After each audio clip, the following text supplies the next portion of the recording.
He called upon all the heroic souls at once, loudly asking them to appear and help him in the fight against evil spirits.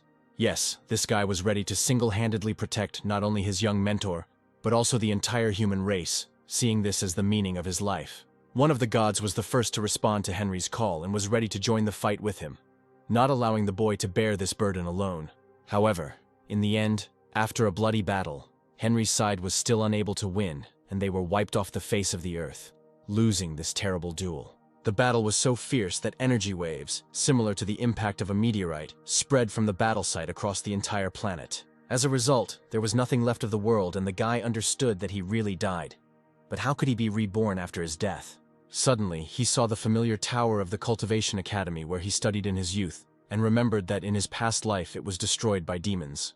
Looking at his watch and seeing the date, he realized that he had somehow managed to go back in time to the moment when he was 18 years old. Suddenly, he heard a rustling sound behind him and turned around sharply, out of habit thinking that it was another monster. But instead of the mutant, he suddenly saw Julia in front of him, who was hastily trying to put on her underwear, not having time to tidy herself up in front of this guy. Surprisingly, this did not embarrass Henry at all, and he greeted his classmate, whom he had not seen for many years, with a smile.